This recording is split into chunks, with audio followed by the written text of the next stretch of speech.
What about this term, climate justice? What is that? Climate justice is recognizing that the negative impacts of climate change don't affect all people equally. It also means transitioning from a fossil fuel-based economy to a more sustainable future. MN350 is one of the groups that's pushing for this transition to protect our futures. You can even get involved too. That's great, especially since I'm concerned about pipeline projects like Line 3. How can I help MN350? Just find them on Facebook or visit mn350.org.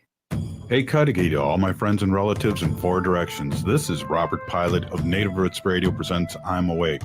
I'm here to ask you for your support. Finding honest Native-centered news is not easy, but with your support, we're able to provide accurate information about Standing Rock, Line 3, treaty violations, and COVID-19 in our Native communities.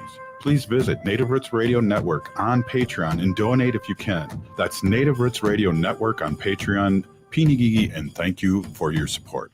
Minnesota has the only original wolf population in the continental United States, and 80% of Minnesotans believe the wolf should be protected. Howling for Wolves is asking Minnesotans to respect our true wildlife manager, the wolf. Their survival is critical to our ecosystems, our communities, and even our economy. As highly intelligent animals with strong social bonds, Minnesota wolves deserve to be protected and admired. Learn more at howlingforwolves.org. Let's live and let howl. We have vital information we would like to share with you. The Department of Indian Works St. Paul partnered with the Minnesota Department of Health to open the Twin Cities American Indian COVID-19 hotline.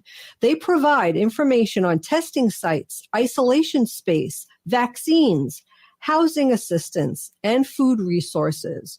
If you or someone you know has questions about COVID-19 or has questions to determine if you should get tested, please call them at 651-304-9986. Again, the number is 651-304-9986. The Twin Cities American Indian COVID-19 hotline is open for calls Monday through Friday from 8 a.m. to 8 p.m. Call the Twin Cities American Indian COVID-19 hotline at 651-304-9986.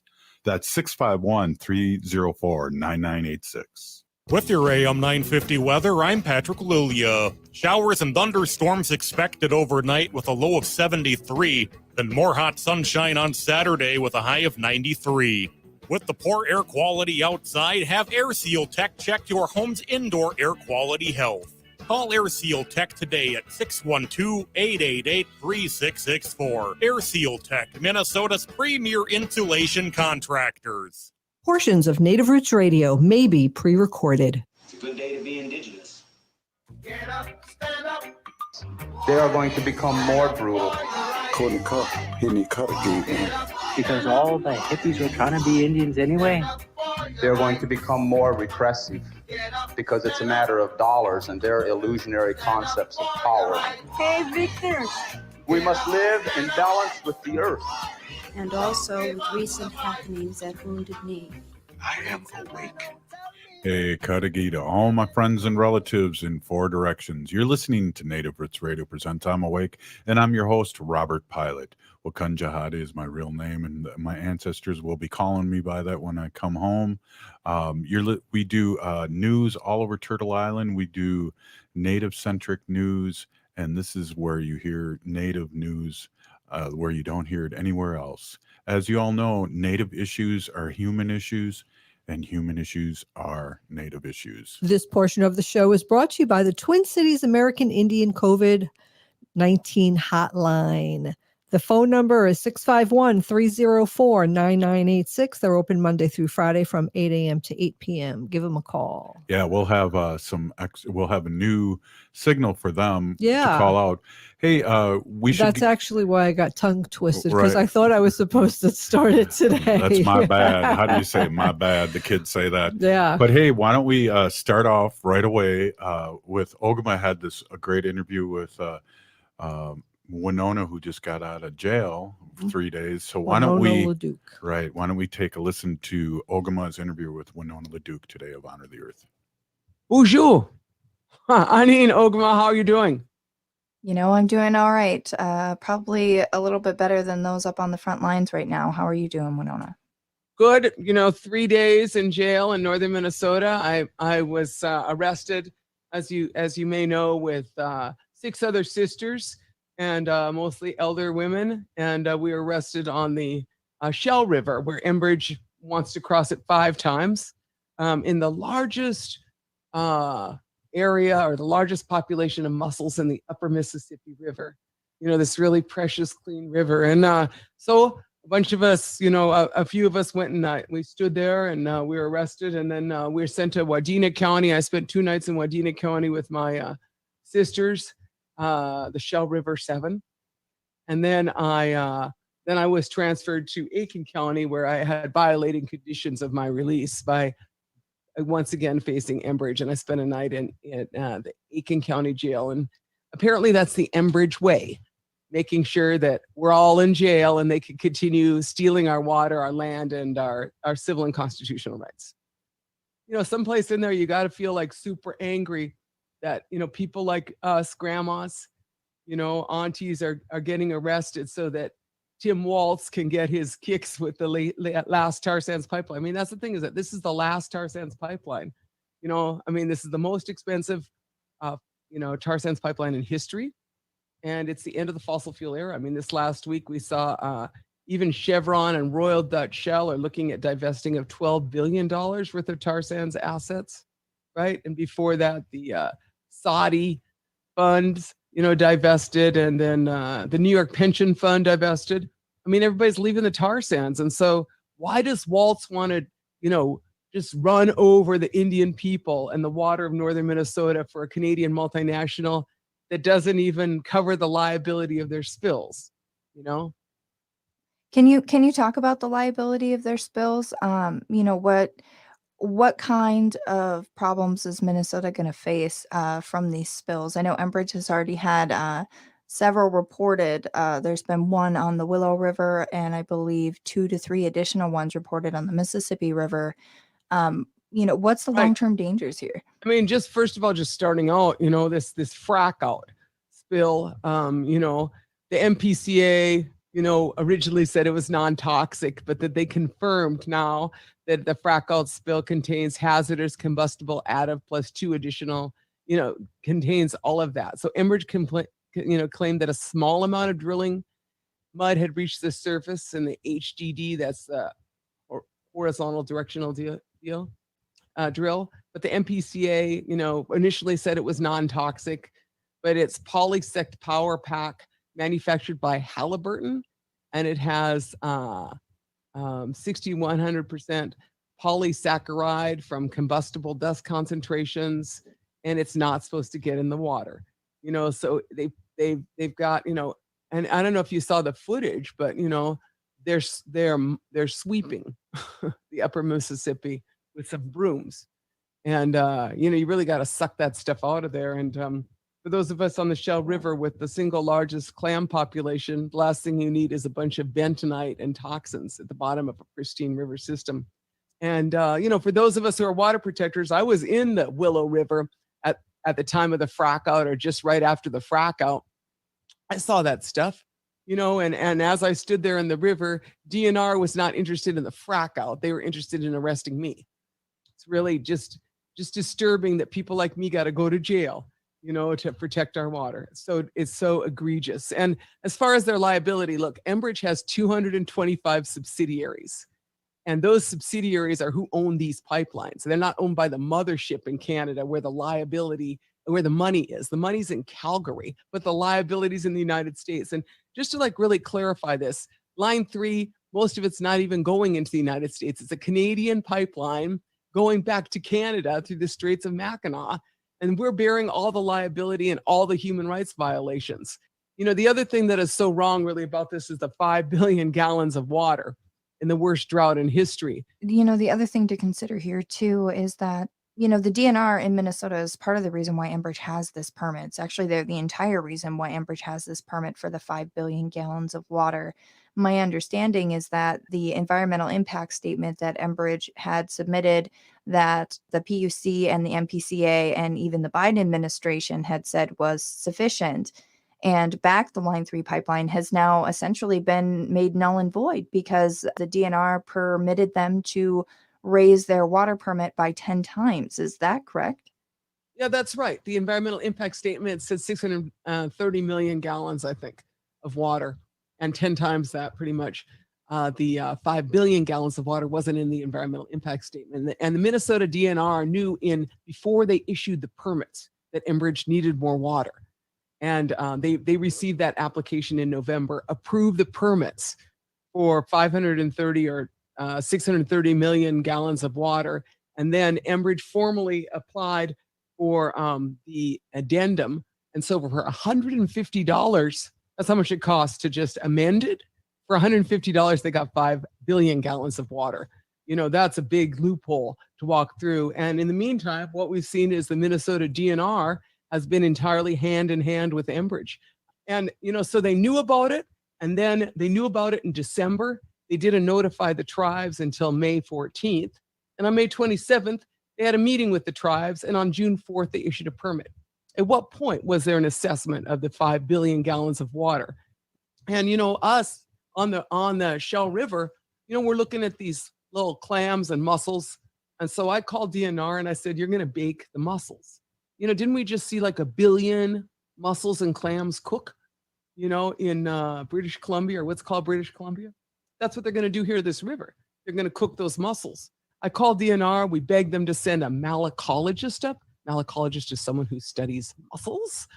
So initially, the malacologist was going to come up on July 8th, and then they said a little bit later. And then I got a letter from DNR saying that it was not a priority and that they were not going to send a malacologist up to see the river that has 5 Enbridge lines in it, 62 well permits, and the largest mussel population in Minnesota and in the upper Mississippi River.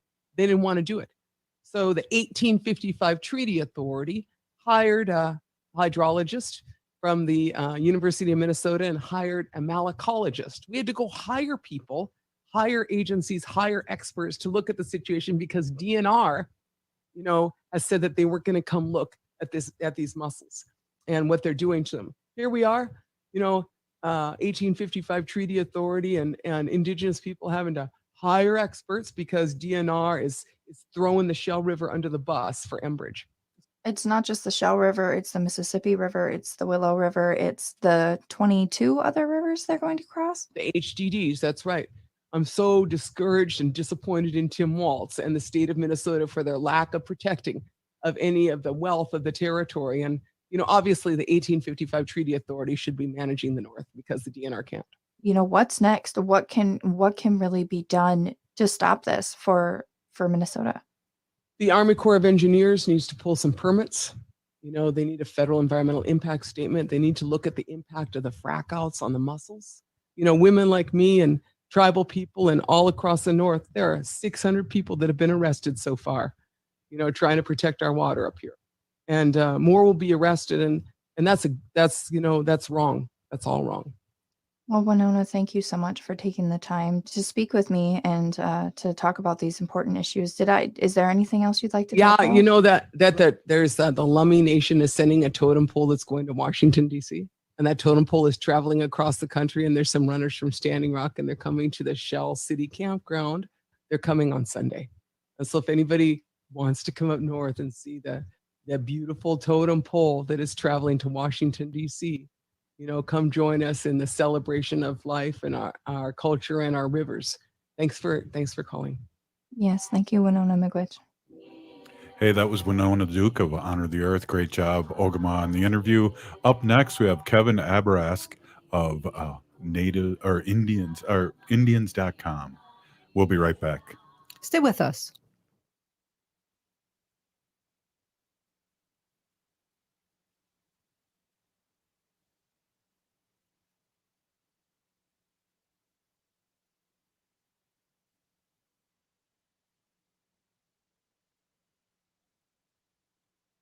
Hey, Qgimaa, I've been hearing a lot about this term, climate justice. What is that? Climate justice is recognizing that the negative impacts of climate change don't affect all people equally. It also means transitioning from a fossil fuel-based economy to a more sustainable future. MN350 is one of the groups that's pushing for this transition to protect our futures. You can even get involved too. That's great, especially since I'm concerned about pipeline projects like Line 3. How can I help MN350? Just find them on Facebook or visit mn350.org.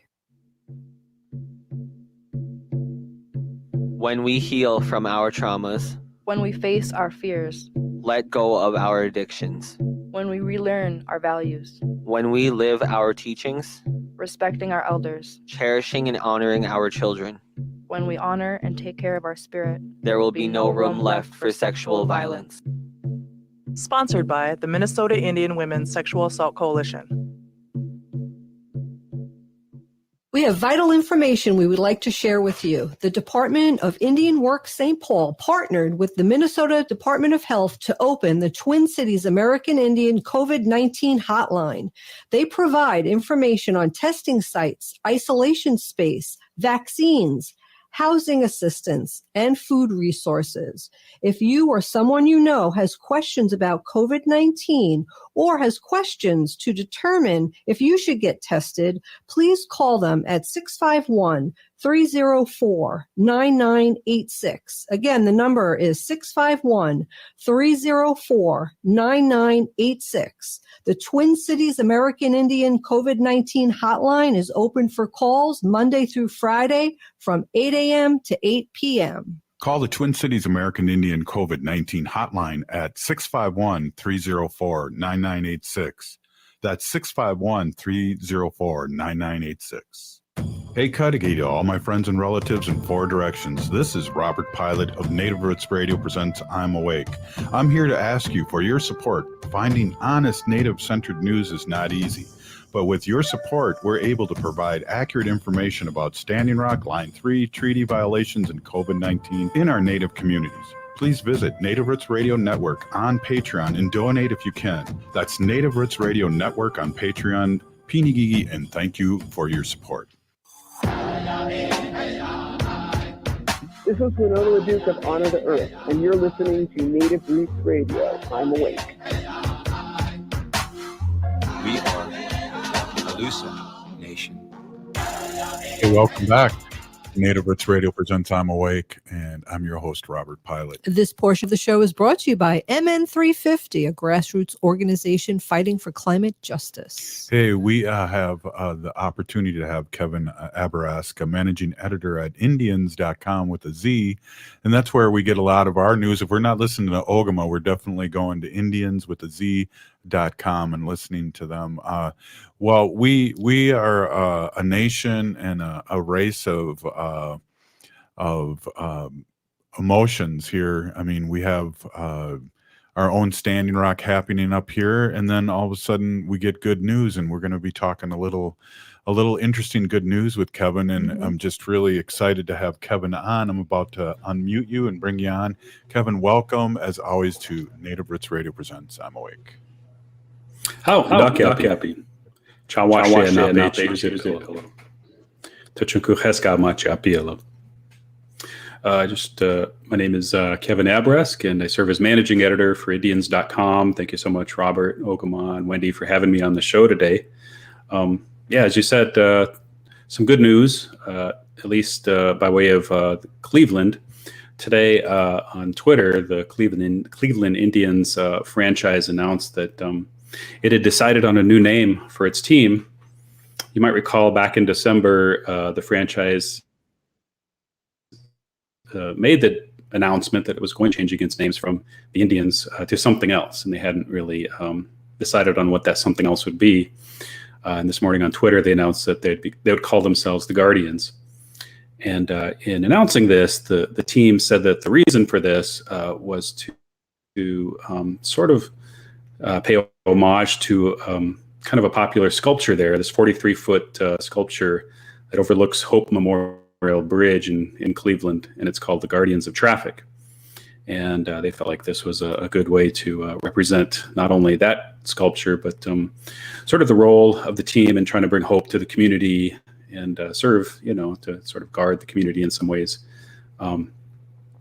They made this change after interviewing something like 40,000 fans and a number of community leaders, and also talking to a lot of Native leaders as well. The president of NCAI, National Congress of American Indians, Fawn Sharp, said today that, I'll just quote her, said, "With today's announcement, the Cleveland baseball team has taken another important step forward in healing the harms its former mascot long caused Native people, in particular Native youth. We call on the other professional sports teams and thousands of schools across the country that still cling to their antiquated Native-themed mascots to immediately follow suit." NCAI keeps a database, actually, of schools across the country, K through 12 schools in particular, that have continued to cling to Native American-themed mascots. And by NCAI's count, there are still 1,879 schools, K through 12, across America that have Native American-themed mascots. And the most popular by far is the Indians' mascot name. And then followed by that is the Warriors, and then the Braves, the Chiefs, and then finally Redskins, which, kind of shocked me when I saw that there are something like 100 schools across the country that still call themselves the Redskins. You might remember back in July of last year, the Washington team announced that it also would be changing its name, but they haven't announced yet exactly what they would call it, as far as I know. So yeah, this is good news, certainly. As we see, and we've seen, I guess, from research that these Native American mascots have a very negative effect on the self-esteem, the self-confidence, especially of our young people. Cheryl Crazybull today, she's president and CEO of the American Indian College Fund, had something to say about that. And she said, quote, "I know only too well what the research proves about the harm the imagery close does to them.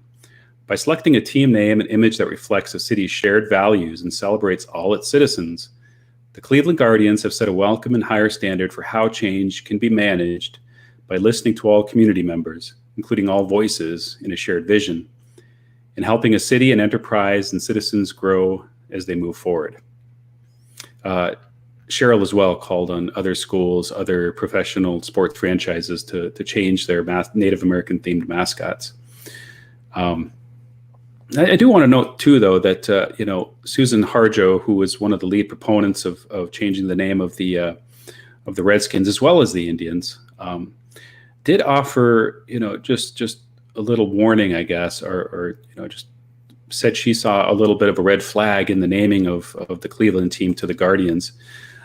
She has expressed some concern that this name might sort of hearken to the name of another organization called the Native American Guardians Association, which apparently is a group that has held itself out to be a pro-mascot voice of Native peoples, opposed to the no mascots movement. And this organization has actually tried to undermine the efforts of organizations like NCAI and Susan Harjo, as they've attempted to eliminate these Native-themed mascots across the country. So, I mean, that take that for what it's worth. Certainly the team itself says that they're naming themselves after this sculpture, and just as a way to try to express sort of their mission, their hope for their team and for their community. Well, Kevin, I was hoping that they would call them the Spiders again, because I thought that was kind of a cool name. Was that pre-Indians? That would have been cool, but gosh, now I'm thinking.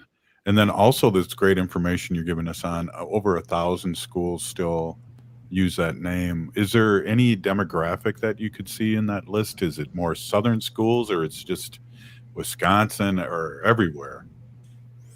It's very spread out. And I know, West Coast, East Coast, Southern, Northern.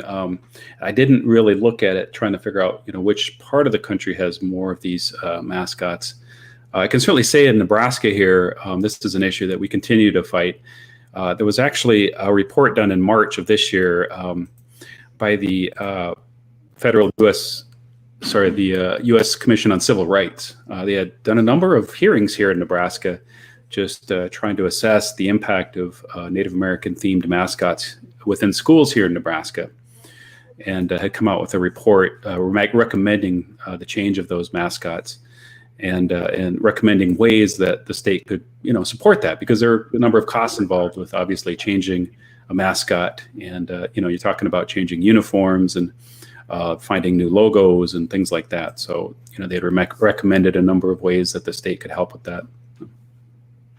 Hey, do you have the capacity, Kevin, to hang on for another segment? Maybe we can have a round table talk about this. And I know Lewis has, he's TikTok famous, is going to pop up a couple TikToks that he does, and maybe we can comment on it, because there's some really good talk going on about, I'm wondering if the American Indian movement's been working on this for so many years, or was this a process? And I'd like to get into that and talk a little bit more on how this process went. Did it happen like the Redskin name, where the advertisers after George Floyd started drawing the line, or how this all came about? Do you have the capacity to do another segment or so?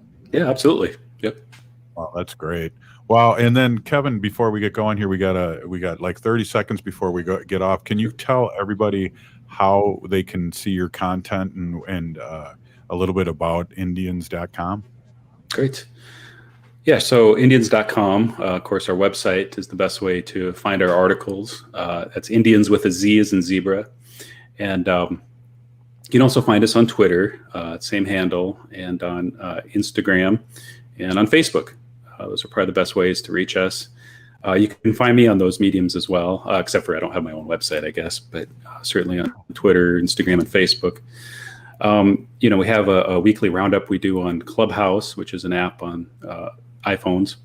And we also do a number of podcasts as well, including one called Reconciliation Rising. So please look for those on SoundCloud and iTunes. Awesome. We're going to come back with Kevin Abourezk, managing editor at Indians.com, and we're going to add Lewis to the mix. You're listening to Native Roots Radio Presents I'm Awake, and we'll be right back. Stay with us. Stay with us.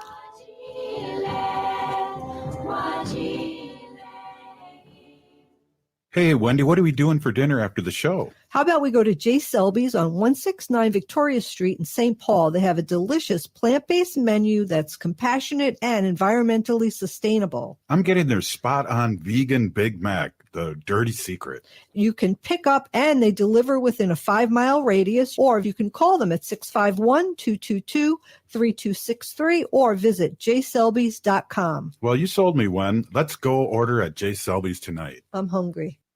Want to save an extra $650 on your new appliances? Minnesota's appliance specialists will buy your replaced appliances for $50 each. The more you replace, the more you save. You get Warner Stellian's low price, $50 for your replaced appliance, free delivery from our trusted specialists, and 18 months no interest financing. Smart Minnesotans know this sale comes just once a year, and the savings are real. Get $50 for your trade-in for a limited time during Warner Stellian's trade-in sale. COVID-19 vaccines are safe, effective, free, and approved for everyone over the age of 12. Need help getting a COVID-19 vaccine? Trusted community connectors can find vaccination sites, make appointments, answer questions, and provide interpretation. To learn more about scheduling a free appointment or find a community connector, visit ramseycounty.us/COVID vaccine. That's ramseycounty.us/COVID vaccine. This is David from The David Pakman Show, where we expose the hatriots, liars, and Trumpists on AM 950, the progressive voice of Minnesota. Now, more than ever, we are being faced daily with the topic of human mortality. And for many people, estate planning has been top of mind. Getting your estate planning done now can be easy and cost-effective. Schroman Law offers virtual options for initial consultations so that new clients can safely initiate the process. With many facing uncertain financial situations, Schroman Law also offers affordable fees for legal documents. Learn more at schromanlaw.com. That's SCHROMEN law.com. We have vital information we would like to share with you. The Department of Indian Work St. Paul partnered with the Minnesota Department of Health to open the Twin Cities American Indian COVID-19 hotline. They provide information on testing sites, isolation space, vaccines, housing assistance, and food resources. If you or someone you know has questions about COVID-19 or has questions to determine if you should get tested, please call them at 651-304-9986. Again, the number is 651-304-9986. The Twin Cities American Indian COVID-19 hotline is open for calls Monday through Friday from 8 a.m. to 8 p.m. Call the Twin Cities American Indian COVID-19 hotline at 651-304-9986. That's 651-304-9986. With your AM 950 weather, I'm Patrick Lulia. Showers and thunderstorms expected overnight with a low of 73, then more hot sunshine on Saturday with a high of 93. With the poor air quality outside, have Air Seal Tech check your home's indoor air quality health. Call Air Seal Tech today at 612-888-3664. Air Seal Tech, Minnesota's premier insulation contractors. Hi, I'm Jane Fonda, and you're listening to Native Roots Radio. Hey, welcome back to Native Roots Radio presents I'm Awake, and I'm your host, Qgimaa. This portion of the show is brought to you by the Minnesota Indian Women's Sexual Assault Coalition. Great organization here in the Twin Cities. Mm-hmm. Wow, we have Kevin Abourezk with us, managing editor at IndiansWithAZ.com. And we're going to do a little roundtable about what's happening in the baseball. But first, Kevin, I want to play Lewis's TikTok. Lewis, the Lakota guy, Lewis Eagle Thunder is a new team member of ours, along with Qgimaa and Wendy. And he's TikTok famous. And I'd asked him to play a couple of his TikToks that he ran this morning. So there'll be a couple minutes. And then I'd like to talk a little bit about your feelings now that we've talked a little bit about the news, and maybe some more questions about what else is going on in Turtle Island. So go ahead, Lewis. The Chief Wahoo is the tribe! That's our logo! So the heck with those haters! The name of the Cleveland of the team is the Indians.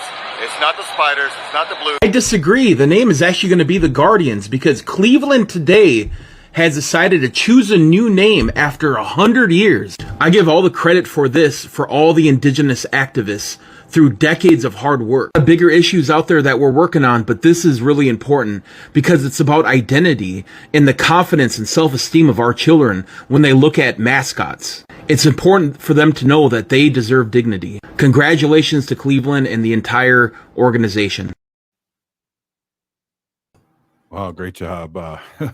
So, Kevin, well, before I get back and ask you this, Wendy my wife, Wendy, who's my better half, or probably better three-quarters, is from New York, and she went to St. John's. Go ahead, Wendy. I went to Wendy. St. John's University from 1991 to 1996 in pharmacy school there. And the basketball team at the time was called the Redmen. And they had a logo of an Indian warrior type of logo on all their uniforms and jackets and things. And they got rid of the logo in 1991. But in 1994, they got rid of the name, the Redmen. And I remember being a student there, and we had a vote on what name we wanted, and it finally came down to a few, and it won the Red Storm. But even back then, 1991 to 1996, we really thought that was a very racist thing and that it should be changed, and we were all for it. So here we are in 2021, still fighting the fight. Right, exactly. So, Kevin, do we know any? Was there pressure, or was this something that happened pre-George Floyd? Because I know they were talking about it, and they took Chief Wahoo off the logo. Do you know how this happened today?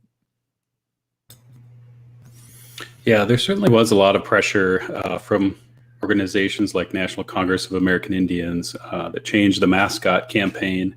I'm sure the American Indian movement, just a lot of different activists and efforts over the years. But, I think a lot of it was just the times. And we're talking about, this time in our history following the murder of George Floyd, when a lot of organizations are really taking a hard look at, how they represent Native people through their branding. Of course, we saw the changing of the name of the I'm trying to think of that tub of butter that they used to make. They had Land the O'Lakes. Native woman on it. Land Land O'Lakes, O'Lakes. of course. Yeah. You know, and so it feels like it's time, I think. And maybe some of these franchise owners needed that sort of public support, you know, in order to make these changes. Maybe they've wanted to make these changes for a while, but you know, they were so afraid of pissing off their fan base that they didn't do that for many years. Now they feel like with this kind of social justice movement sweeping across America, it was a good time to finally make the changes. So. Yeah, I don't think you can say that word on the radio, Kevin. But Lewis, do you have any comment? You know, this always harkens me back to the 1991 World Series. I went out there with my grandfather in the Metrodome.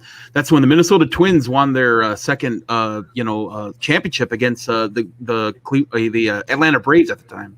And I remember before that, you know, we had protests against the Cleveland Indians when they'd show up at the Metrodome, the good old Metrodome before, you know, this giant stadium got built that it is today, and we just had hundreds and hundreds of people out there.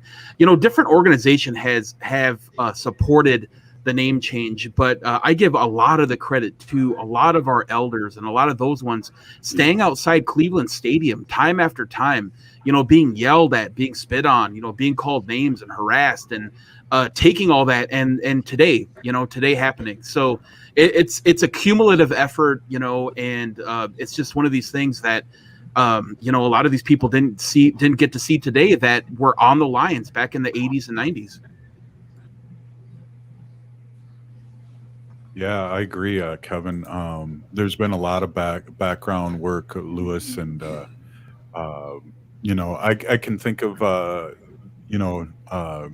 David Glass here in the Twin Cities has been working on through AIM for years on this campaign, and I know last time the Kansas City team was here, we had a big rally, and yeah, time is coming, and hopefully we see a change coming, Kevin.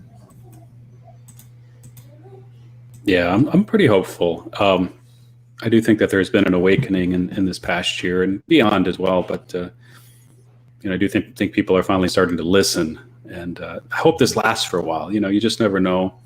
You know, when we saw things like thinking of that movie Dances with Wolves, and you know how cool it was to be Indian for a while after that movie came out, but that fades. That sort of feeling kind of fades, and society tends to forget you know, after a while, and it stops being cool again to be Indian or support Indians. So it's so funny, but you know, we're here now, and I guess we just kind of ride it as long as it lasts. Yeah, definitely. It's so funny that you brought that movie up, because Wendy and I just watched that again, and to have a 2021 perspective of it, it was more like Dancing with Kevin Costner by then. But at first, you know, 30 years ago, it was like, yeah. And I think that opened up movies like people were bankable, like Smoke Signals, because that was pre-Smoke Signals. Speaking of which, have you seen what is it, Rutherford Falls, Wendy? Have you seen that show at all on the Peacock Network? No, I haven't. No, I want you to check it out. Because, yeah, you check it out. Bobby Wilson, who is a former Harding grad, or not a grad, but he went to Harding High School where I used to teach.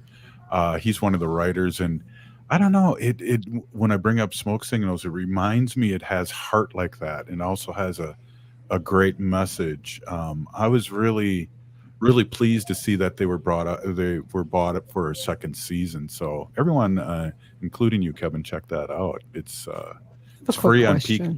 I have a quick question, if you don't ahead. mind.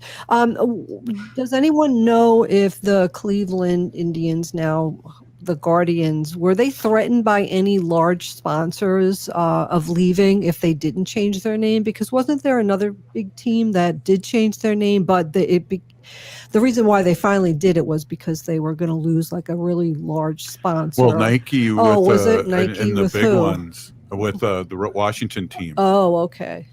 So, but I think Cleveland, because they were talking about, I think and I could be wrong, Kevin, pre-murder of George Floyd, they were talking about changing and starting to morph. I was surprised that Washington did, but Cleveland, I think, was kind of on their way. They got Washington did it because they were getting threatened to lose, millions of dollars from a sponsor. I was just wondering if Cleveland was threatened by that. No, I don't know. Okay. Kevin, do you know? Just wondering. I don't know. I know that like the Kansas City Chiefs, they had some threats as well from sponsors at one point, and so but I'm not sure about the Indians.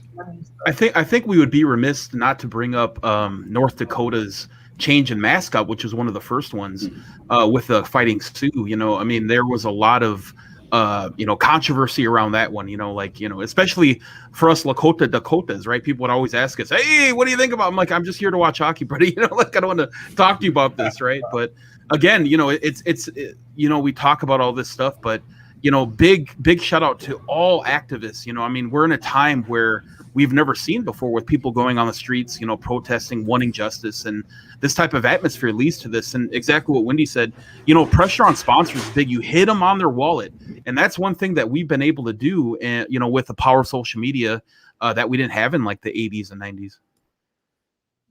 Yeah, exactly. Oh, wow. Kevin, so have you heard much? We report almost daily on what's going on with Line 3 and Line 5 and things like that. And Winona LaDuke, who's just got out of jail, I don't know if you heard a lot of the interview we had with her this morning. And it's same as it ever was now, too, in some respect, because some things, like here we go, we have our own Standing Rock here in northern Minnesota, Kevin. Yes, I've certainly heard about that, and I've been meaning to head up that way myself. So hopefully within the next week or two, I can make that trip. But yeah, it's certainly something that I think the whole country should be watching and paying attention to. And I guess all we can do is keep sending these messages out, these voices out, and hopefully people will start to listen the way they did at Standing Rock. But yeah, sometimes it just takes time, and I guess other elements too. But well, Kevin, I want to just give a shout out to you again. This is Kevin Abourezk, managing editor at Indians.com with a Z. Thank you so much for stopping in and checking out. And it's important for us here at Native Roots Radio to amplify a great warrior's voice like you and Indians.com. We really appreciate you stopping in. I appreciate you having me on the show, Robert and Wendy and Qgimaa. Thank you so much. All right. Hey, yeah, definitely. Wow, Lewis, was great to have Kevin on here. We got a minute left here. Do you have any last thoughts here before we break for a commercial? Yeah, I just want to remind everyone and all our allies, in this era of tumult, all these things happening in any country in indigenous activism, it's important to understand and focus that we're doing all this for our children. Our children, seventh generation, as we say in our indigenous communities, are what we're doing everything for. When we think about changing the mascot, we can laterally do the same thing like protect Line 3. I think a lot of drawbacks, people are saying, we can only do one thing at a time, or, why are you talking about mascots? Well, we have Line 3 or other, MMIW and all these other issues. We can do multiple things at once. And more importantly, we're doing it to restore dignity to our children, so that when we bring children to ball games, when we bring children to sporting events, as Indigenous people, we don't have to express and tell our children, why these mascots still exist, and try to come up with reasons why, these teams don't care about our identity and who we are as people. We're doing it for the children, and that was our center on all of our activism, whether it be Line 3, mascots, or MMIW. Well said. Wow, we were really blessed to have you, Lewis, and it was great to have Kevin on today, Wendy, just to hear that great voice of what's going on. And, it's just a privilege working on this show, Wendy. It is. Absolutely. And look up Indians.com. I get updates from them all the time. Also, Indians with a Z. Yeah, definitely. Lewis, great job as always. And next up, we're going to talk. It's Fun Friday. Fun Friday. We missed State Senator. Yeah, we missed State Senator Mary Kunesh, but she's has a baby shower with her daughters having a baby, so we understand. Rubber band. We'll be right back after this short break. Stay with us. Minnesota has the only original wolf population in the continental United States, and 80% of Minnesotans believe the wolf should be protected. Howling for Wolves is asking Minnesotans to respect our true wildlife manager, the wolf. Their survival is critical to our ecosystems, our communities, and even our economy. As highly intelligent animals with strong social bonds, Minnesota wolves deserve to be protected and admired. Learn more at howlingforwolves.org. Let's live and let howl. Hey, Qgimaa, I've been hearing a lot about this term, climate justice. What is that? Climate justice is recognizing that the negative impacts of climate change don't affect all people equally. It also means transitioning from a fossil fuel-based economy to a more sustainable future. MN350 is one of the groups that's pushing for this transition to protect our futures. You can even get involved too. That's great, especially since I'm concerned about pipeline projects like Line 3. How can I help MN350? Just find them on Facebook or visit mn350.org. Hey, Qgimaa to all my friends and relatives in 4 directions. This is Robert Pilot of Native Roots Radio presents I'm Awake. I'm here to ask you for your support. Finding honest Native-centered news is not easy. But with your support, we're able to provide accurate information about Standing Rock, Line 3, treaty violations, and COVID-19 in our Native communities. Please visit Native Roots Radio Network on Patreon and donate if you can. That's Native Roots Radio Network on Patreon. Pinigigi, and thank you for your support. If you're hurting in your relationship or have been affected by sexual violence, you're not alone. Strong Hearts Native Helpline can help you through these difficult and uncertain times. Strong Hearts Helpline is a free 24/7 confidential domestic dating and sexual violence helpline for Native Americans. Help is available by calling 1-844-762-8483 or by clicking on the Chat Now icon on strongheartshelpline.org. This message is sponsored by the National Indigenous Women's Resource Center. Hi, this is Representative Sharice Davids from Kansas. I'm Ho Chunk, and you're listening to Native Roots Radio. We are Alusa Nation. Hey, welcome back to Native Roots Radio presents I'm Awake, and I'm your host, Robert Pilot. This portion of the show is brought to you by Howling for Wolves, protecting wolves for future generations. It's funny we heard Qgimaa. You're Qgimaa in the background. That's so funny. Hey, great job today, Qgimaa. Thank you, Pinigigi. Yeah, awesome. Yeah. So yesterday I was, I closed out the end of the show and I couldn't remember to say this portion of the show is brought to you by. Like I had like a total brain freeze. Oh my goodness. But anyway, we got the Howling for Wolves done and we got the Howl done. So. Hey, Wendy, we were able to run over to that event. Yeah. We got free T-shirts, and I love free T-shirts. I like yours better than mine. They had a good event over at the Native American Community Clinic on Franklin Avenue in Minneapolis today, where they were doing an event for vaccines, the Pfizer vaccine, and they were giving away like food, and they had $25 gift cards to Target for filling out some, surveys, right. And it was really good. And they said that they were really happy about how many people showed up. And when we were there, we saw quite a bit of people there, getting vaccinated. So it was really, that's awesome. It makes me so happy. I saw a former student too. They did a little play on that, and hadn't seen him in a couple of years because of COVID, but it was like, hey, that Indian kid looks familiar. And it was like, it is Cruz. He's taller or something. What the heck? But yeah, that was a good time. It's not time to be bored though, Wendy. Okay. Wendy just yawned. I think she's getting tired. I'm the one that's retired. I haven't taken my nap. But hey, this is Fun Friday, so we're having fun here, right, Lewis? And Wendy's got some fun facts that all three of us could comment on. So let's hear it, Wendy. Yeah. Hey, everybody. My name is Hanaji, and that means cares for them. And I was given that name by my Dega Curtis. And as always, Curtis, who is also known as Mashke Hanajinga, which means walks on white clouds. Yeah. Thank you very much for that name. As always, I am a humane policy volunteer for the Humane Society of the United States. And I work on animal issues at the local and state level. And this is, I'm going to say in my radio voice, this is our sacred animals section of the show. I really appreciate that we have a sacred animal section. So I think it was last Friday that I was talking about 13 fun wild horse facts. And there was an article here about Karina Brez, has an article here about 13 wild horse facts dated March 22nd, 2021. And we didn't get through all 13 because, there's just not enough time.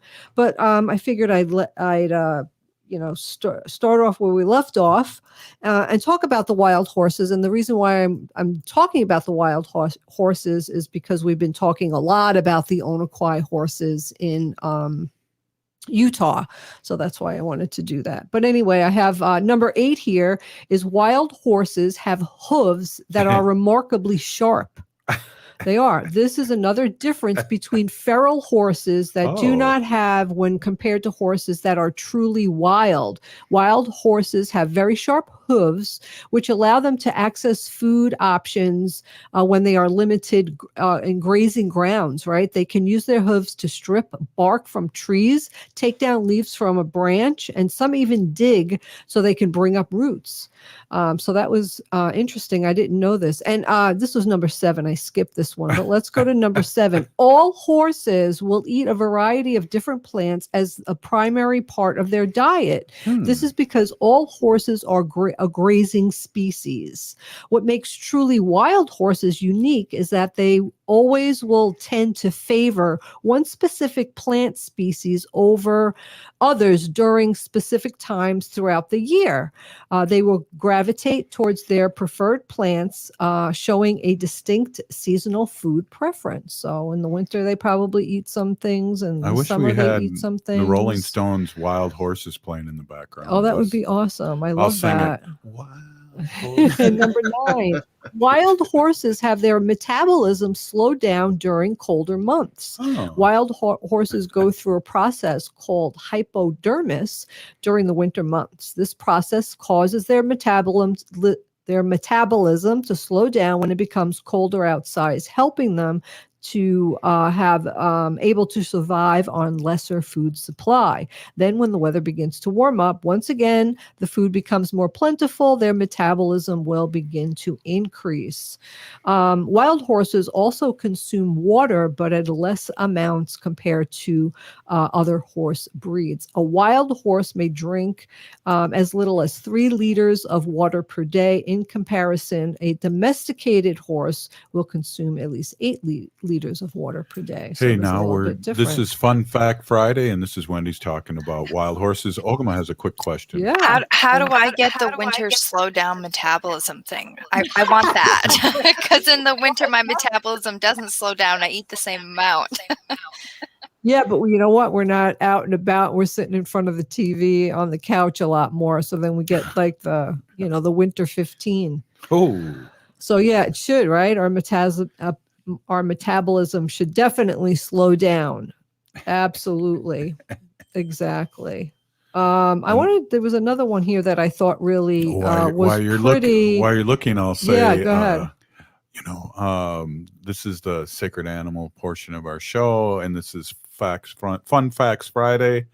So there you go. Yeah. Wendy. So here's one that I thought that was really interesting. Wild horses have a mane that is shorter than other horse breeds. Watching U.S. or Australian horses living in the wild conjures up a picture of long flowing mane being tousled by the wind. For horses that are truly wild, this is something that would never happen to them.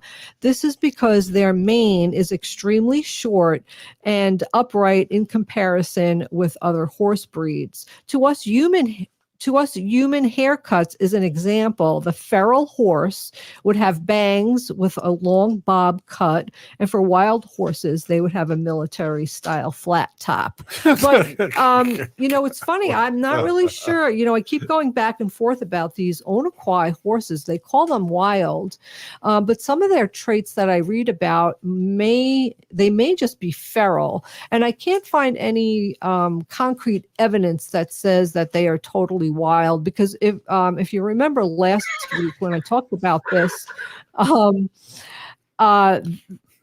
wild horses have a different amount of chromosomes in them than just a feral horse. Weird. Yeah. So wild horses have 66 chromosomes so they're definitely a different, breed of horse. Yeah. But I'm going to do a little bit more research on the Onakwi horses, and it might be that they're kind of like a hybrid between wild and feral horses. But yeah, we'll take a look and see about that. But let me just ask Lewis here while we end the show one quick thing.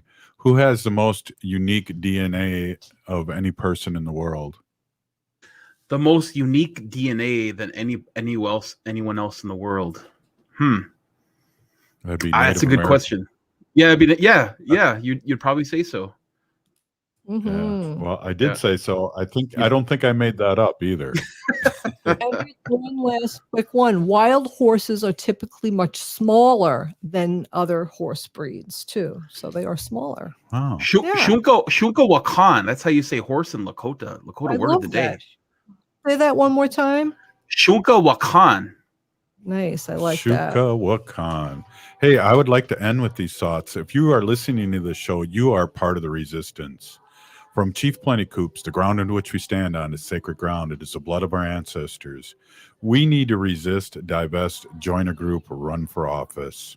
You've been listening to Native Roots Radio Presents I'm Awake, and I want to give a shout out to Qgimaa, a shout out to Winona, LaDuke, Kevin Abourezk, Lewis, and of course Wendy with our fun facts, sacred animal section tonight. We're still here. We are the 7th generation. Free Leonard Peltier. Stop line 3. Please get vaccinated.